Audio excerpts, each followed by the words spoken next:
So this part is literally a pain in the butt. I mean, for me and for this poor little monkey, because that's where I've got my finger up in order to kind of get in the other side of the mouth. But now I've got, okay, the top of the mouth is sewn, mouth is flipped back, or the snout rather.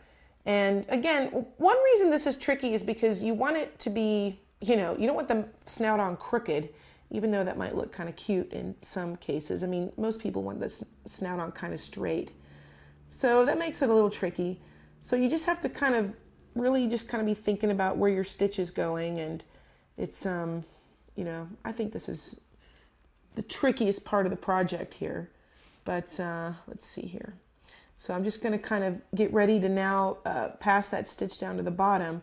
I'm making sure that the edge of the mouth part is folded over, right? And make sure I kind of get a finger under there where I need it. Okay. So now I'm just going to continue. This is where my whipping stitch begins, and I'm just going to continue just kind of going little circles like this all the way around until I get the bottom of the mouth done.